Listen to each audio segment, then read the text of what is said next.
Yes, yes. Welcome to the ancient world of tabletop games.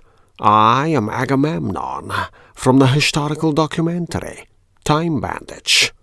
This is a report from a fugitive.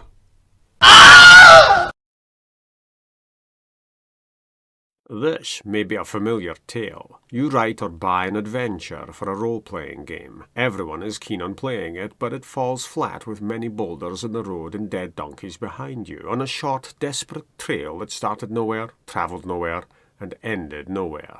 The game dies a death in front of you, is pronounced dead by a physician, and is reported dead by the audience of players.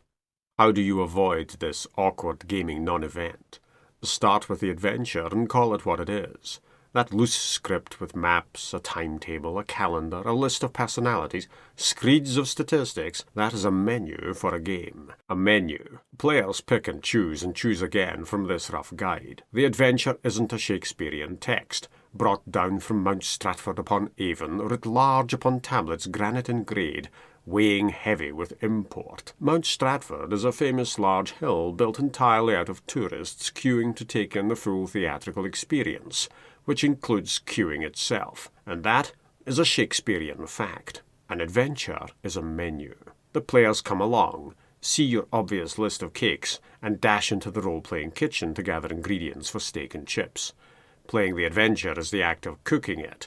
When the adventure is done, the story is served up. You look back upon the experience from the menu to the ingredients to the cooking of it. The final meal served after the last few dice come tumbling to a halt may bear a great resemblance to the original script, or some resemblance to it, and then there's the adventure that starts out as a menu of desserts and finishes as a fully constructed death robot with laser beam eyes. That's fun. It's the point. We play these games for unexpected moments. Everything in the adventure is mobile. What happens when the players threaten to seal the adventure inside an icy tomb? You see what is going to occur. The player characters don't, and you can't really warn them, as that would leak information about the adventure in an adverse way, a way that makes everything worse. How to deal with that? Should you deal with that? If you aren't going to deal with that at all, your adventures risk ending like post-Watergate era movies from 1970s cinema with bleak endings. Occasionally, a bleak ending will make the movie. Wall-to-wall bleak endings are only going to appeal to a particular audience. Okay, my players were often up for it. I should specify. In this role-playing hobby, which includes the side hobby of board games, I've been part of half a dozen groups. Some bled into each other. Players in the first two groups were more appreciative of sick endings.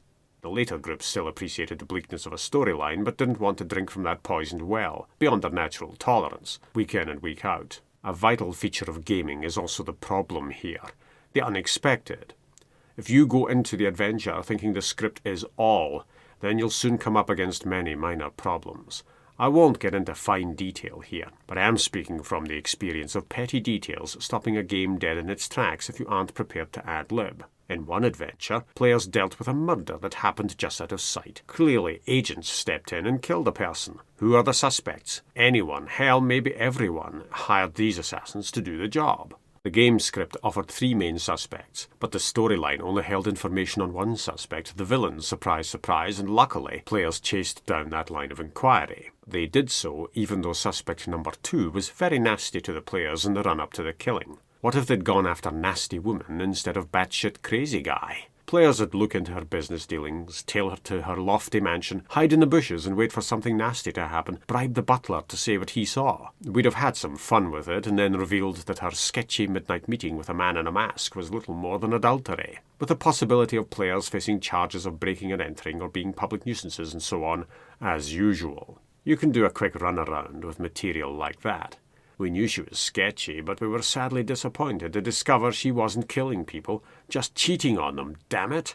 Sometimes it helps to break from the murder mystery and step into a French farce, with characters hopping in and out of rooms as they skillfully avoid or clumsily collide with other characters. If you have the improvisational skills of a dead rock, you'll feel flustered as you realise the author of the adventure simply didn't consider basic things that are important to your players, and you won't know what to do. The maid witnessed the event. Okay. Players ask what the maid's name is. There isn't one. She's been reduced to an occupation possessing a clue or two. Flossie. There. Use that level of improvisation. Not all the time. I had to invent a character name for a role on the spur of the moment and accidentally gave him the same first name as the villain, whose name only emerged later in the game. The upshot was that the players suddenly didn't trust the first guy. Was the first guy really the second guy? Was good guy, same first name as bad guy, somehow strangely such a criminal mastermind that he'd hidden his nefarious doings behind another identity with the same first name, just to play mind games with any investigators who came along?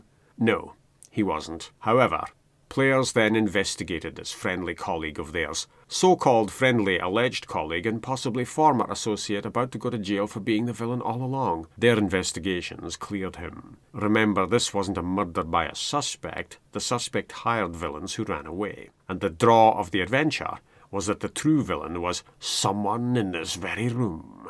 No one would suspect the character I'd ad-libbed at the last second. He wasn't meant to be a suspect, but the players didn't know I'd ad-libbed him in. As far as they knew, he was meant to be in the movie all along and wasn't a last-second script addition. Of course, players play into that notion that certain characters are not suspects. They often role-play accusations that a fellow player could be the real killer. In a movie, they'd all be the main characters played by big stars, and you never expect a star to be the villain. Except, naturally, that happened in another adventure. Our heroes were investigating a serial killer. They were all on the side of law and order. One player had a character who lived life close to the edge. This tough guy's approach was to shoot first and shoot again a few times and ask questions later. Did he fire 5 or did he fire 6? As the adventure unfolded, he cut corners, joined the dots, kicked a few doors in, played fast and loose with evidence, and really wanted to nail the villain more than anyone else did. As usual, this time it's personal. Players engage in the game far more when it is personal, so it is almost always personal. What was the unintended consequence of living close to the edge? Eventually, our heroes discovered the villain was a genuine supernatural monster. Tough guy and monster fought it out in a gun battle and both of them died, ending the adventure. The other characters stood around and said they couldn't allow knowledge of this monster to leak to the public. So as the end credits loomed, the players declared their fallen colleague was the real killer all along. He was an investigator who got too deep into his work and started identifying with the killers he hunted. Using his knowledge of criminal investigation procedures, he stayed one step ahead of his own team. Inside knowledge allowed him to taunt his own crew, until that fateful hour when they all realized the grim truth, and he went out in a blaze of bullets. This worked as the player had done questionable things all through the adventure. The player declared this was the best possible ending. It made sense. Okay, a player lost a character. Ending was bleak. Movie audience was surprised by the plot twist, but if you revisited the story, you saw the signs were planted in those early scenes all along. Okay, that was utter bullshit. The sheer randomness of gaming accidentally allowed that perfect ending to be the perfect ending. DICE decided the outcome of the final conflict. The player's actions throughout the game sewed the story together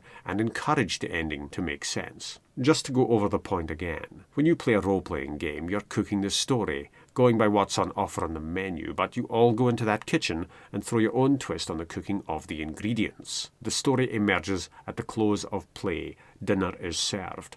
You look back on all the randomness and see the tale you've collaborated on. It's our story, not my story, when I'm running an adventure. In the case of a published adventure from the game company, our story includes the original author in another country, on another continent, or in another world or plane of existence entirely. Here's an example of our story using my own text. I once ran an adventure featuring a low-life character, not of my invention, but that character continued to pop up and gained a life beyond the original scenario. This character served as a link to other parts of the story. In the scene I'd written, he was to escort the players to a hidden location for more fun and games. Just point them in the general direction. Hell, he didn't even have to go with them. But the players, being players, were paranoid. He had to be there. They bribed him with the threat of pizza. He gave in to that one. I'd written an incoming telephone call for this guide. He'd take a call and have to deal with his life while dealing with the players. The text I wrote was a one-sided conversation. You had his version of the chat.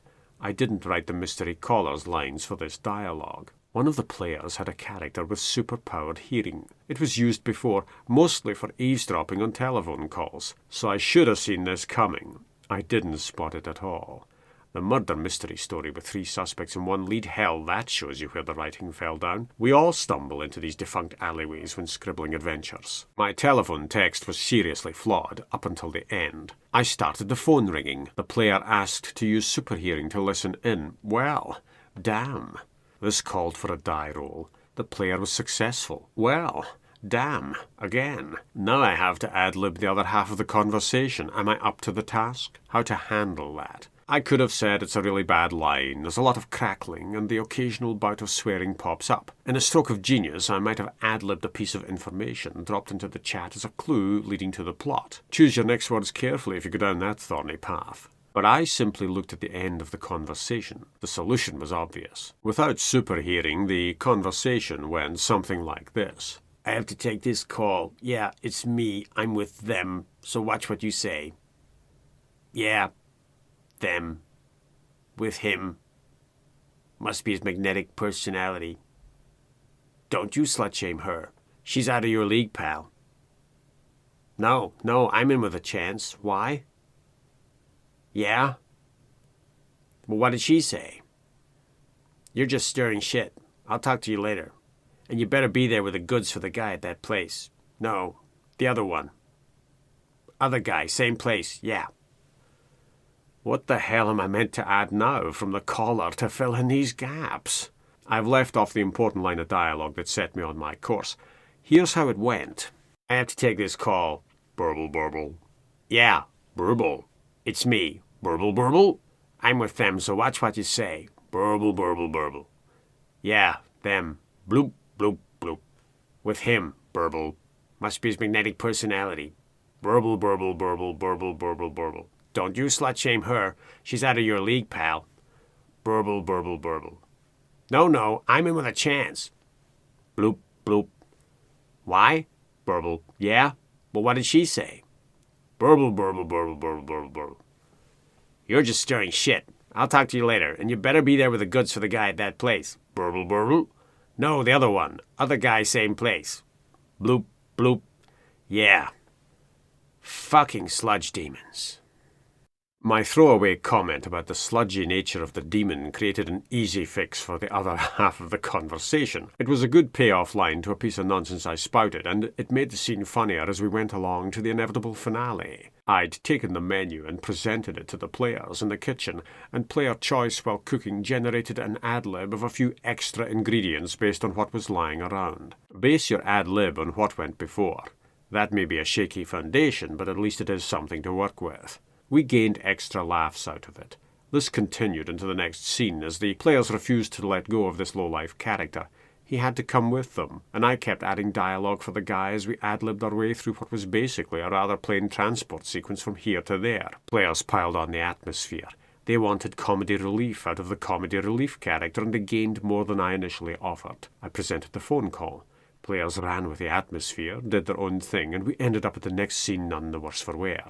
The whole game is an ad-lib, sometimes a mad-lib. It's not the big things that trip you up, but small details that weren't written into the adventure. Where's the calendar of events? What about things that happened a few weeks ago? Do you have dates in the adventure, or is it a case of the first murder happened a few weeks ago? Who was the witness? The maid? We talked to her. What's her name? What day of the week was it? Can we visit the first victim's house? We investigate the company that had that moving van sitting outside the place. Let's talk to the neighbours. Pretend we're journalists. What is this neighbour's name? A flurry of basic points not listed in the adventure will mess you up more than a major problem in the game will. Why? You spot the major flaw in the plot and write up some material to cover the gap, but the minor stuff messes everything every time. If you keep saying this thing isn't important to the adventure, that thing isn't important to the adventure, then rather than closing off dead ends, you'll risk stoking player frustration. Once they start shooting people and setting fire to buildings and blowing up random properties, it's safe to say you've given them no avenues of exploration. Some games, a Viking one for example, will provide lists of character names. Plunder these for random names of random people. When players visit a location and you invent a name for the caretaker, scribble the name in the margin at that point in the text. Players take notes. So should you. The games master or dungeon master is also a player after all. When you look back there a week later for the next session, you'll see the name you mad-libbed. If you must invent a description, a name, and an occupation, write them all in the margin for later reference. I haven't covered the idea of players straying incredibly far from the adventure. No, I've thought about the minor gremlins that creep into adventure design. If a page of an adventure bogs down in 5 things the players want to know and the page covers nothing of the sort, your game will sink into the mud. You are prepared to spout random words from the mouths of your characters. Be prepared to spout nonsense about anything and everything. If you cover these little details with even a hint of style, rather than a desperate clutch at straws, you'll keep the game going. Keep the game flowing. The adventure moves. If it flows well, players are less tempted to veer off into strange, unknown dimensions. Okay, so, how far do players go in messing up the adventure? I must now turn to the Alaska problem. Inevitably, this means discussion of the Alaska solution. How do you stop players sabotaging their own fun? There is no simple answer to a rather vague question. Know the adventure, front to back and back again. Also, know your players. Rehearse the adventure. Like Sherlock Holmes, go to Devonshire, in spirit. Rehearsing the adventure does not go like this. The players are introduced to the problem. They go straight to the obvious location. There they encounter clues leading to a street battle. From this encounter, they learn of the strange activity at the church. Racing to the scene, they are too late to stop the ruffian from fleeing with the crate of gold. A desperate carriage chase ensues. The adventure ends on the steps of the museum with congratulations all round. No. Rehearsing the adventure goes like this. The players deny the introduction to the adventure 3 times before cock crow. They don't believe the problem set before them and immediately investigate the friendly character, closing off several useful avenues peppered with clues. Our heroes befriend the villain on the way to commit burglary. They misinterpret a clue into the opposite of the intended meaning and skip 5 pages of a 20-page adventure. A raging argument about stopping the bad guy leads nowhere. In an unconnected scene at a location mentioned nowhere in the text, our heroes pick a fight with a professional boxer. At a vital point in the story, the investigators barge into a local butcher shop for no reason, and 3 of the 4 players restrain the 4th before an elderly lady becomes the latest murder victim after a misheard remark causes near-lethal offence. In the closing seconds of an unanticipated pony chase, one character misinterprets 5 clues, comes up with the correct solution, and directs everyone into an ironworks where a massive explosion kills the villain and puts many employees out of work. Covered in debris, wearing torn clothing, incapable of naming the day of the week, our heroes declare the adventure a roaring success. Except for that one bastard who got away, let's track him down to his lair. Roll credits. That's how it should go in your mind. Now play the game. We must revive von Clausewitz and his influence on von Moltke with the classic phrase, no adventure survives contact with the players. And that really is a role-playing fact. Know your material and know your players. Be prepared to deal with many minor details missing from the script. Add to the script, and note your additions in the margin. Actions have consequences and are not in isolation. Players start some crap noising up the villains. Have the villains noise up the players in an extra scene. Keep the game moving. Ditch a scene if it won't work, provided it doesn't sink the whole game. Move a scene around in the sequence of events. Either shift it in the timeline or move it across the map to a more convenient area. Stay flexible. If you handle the minor details and keep the story going, players are less inclined to entomb themselves in mad plans that destroy everything and then some. I can only give general advice. You must tailor adventures to the playing style of the mad fools who sit down at that table, whether it be real or digital. You fix as much as you can with small, subtle changes to proceedings. What, then, if the players seem hell-bent on, well, hell? Here is the Alaska problem. It is the most extreme example I can think of when it comes to players sabotaging themselves and creating their own adventure that will lead very precisely to Nowheresville, Alaska. I fixed the problem by using the Alaska solution, a solution which to this day I've never had to use again. Our tale begins in the city. Heroes gather to investigate the mystery. This is a self-contained mystery. By that I mean the entire story is set within a large American city, nowhere near Alaska. Incidents occur. Our heroes grow concerned. They visit scenes, ask questions, make connections, and wonder what the hell is going on. So far, so normal. Each location contains multiple clues. If you miss a clue, another will be along shortly. Should you miss a clue, you'll discover that the same clue is dotted around the city in several locations. There are witnesses to speak to, diaries to discover, newspaper articles to mull over, crime scenes worth photographing, and plenty to do. Casually, one player wonders what baked Alaska is like. We don't know. This is a feature of game banter. Not everything is about the game. A moment's silence is filled by a comment about a bizarre news incident, a sporting result, or the pointlessness of small change. There's no way to keep that talk out of the game. It happens. In this case, it happens critically. Players divert from the game for banter. Back to the game. Visiting locations, scribbling notes, drawing conclusions, grinding to a halt as one player announces 20 minutes later, "We need to go to Alaska." I'm sitting there in disbelief, obviously. There are player handouts, clues printed out and handed out. There isn't a single handout that mentions Alaska. Even during the brief discussion on Baked Alaska, I never mentioned the name. Another player chimes in. "How do we get there?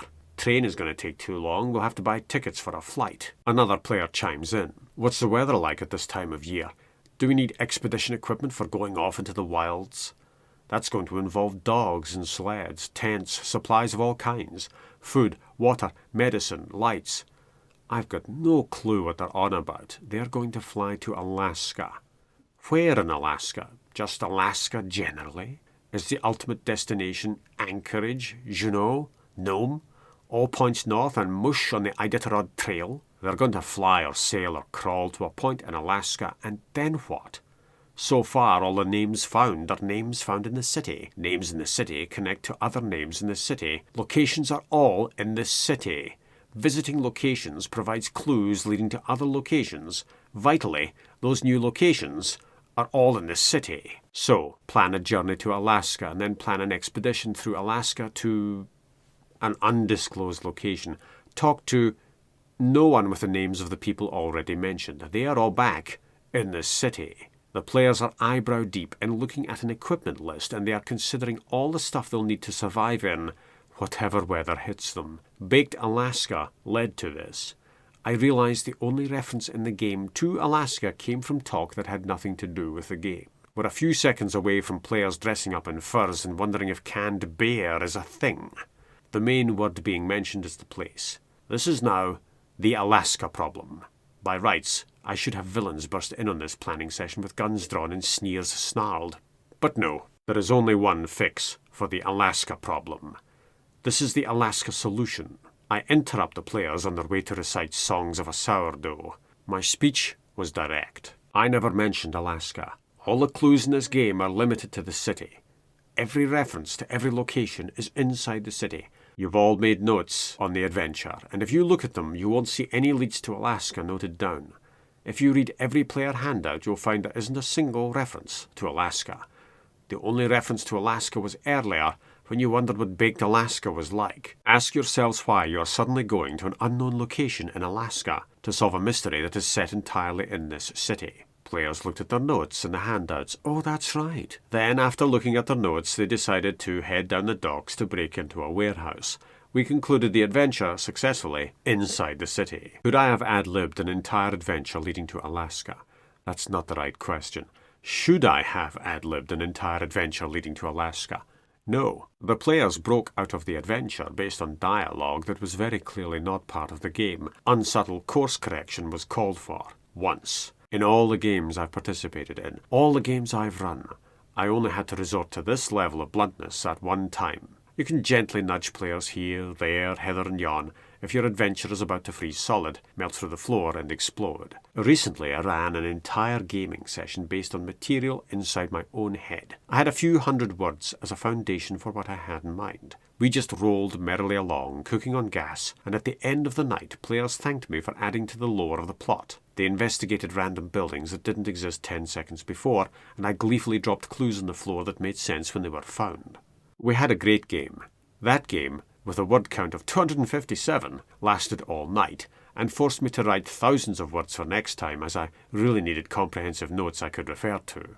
So yes, I can just sit there and make the whole thing up from practically nothing. And no, I wasn't going to invent an adventure in Alaska, while villains were up to no good back in the city. The Alaska solution is your way of telling players that the players aren't even remotely close to playing an offshoot of a side quest of the main game. Just play the fucking adventure is not something you want to say to the players. ever. If the players are truly hell-bent on not playing the adventure, your weapon of last resort is to fold the screens up, pack your dice away, and leave the building never to return. This is awkward if you're in your own house. I've never had to resort to that measure. Luckily, players are happy to keep playing. My rule is simple. The adventure is wherever the players go. A scene is meant to happen, but the players go elsewhere. They go to an empty part of the map devoid of interest. I make it interesting by moving actors to that location. It's easy to make tiny adjustments to iron out the barrage of gremlins you suddenly find in your path. This talk is a bit longer than usual, and sadly I've only scratched the surface. Sometimes adventures wither on the vine. You learn a great deal more from those experiences than you do watching YouTube videos on role-playing games. Not all adventures are great. I've played some stinkers. Hell, I've run some flat, bland adventures people pay good money for, and it's the players who bring those thin bowls of soup to life, watery content or not. Long story short, too late. Know the text, poke your own holes in it, scribble notes in the margins, be prepared to ad-lib tiny things rather than major plot points, and know your players. Players ignore the handy advice of, "Are you sure you want to do that?" They don't consider this a warning sign. Maybe pick up loads of dice as though you're about to roll a colossal attack while muttering 15 dice damage. Under your breath. Play a bad game, learn from it. Play it better next time. There's always a next time. You will never need to use the Alaska solution, but at some point you will roll a colossal attack. If the whole game is a massive ad-lib made up of many ad-libs and a few mad-libs, then just wing it. That's what I do. Luckily, if I wing it in the same direction as the players, we fly on 2 wings and a full complement of engines. Any game you can walk away from is a good landing, provided you can walk back in next week to play another. Remember, I've played all the bad games so that you don't have to, but you will play a few of those.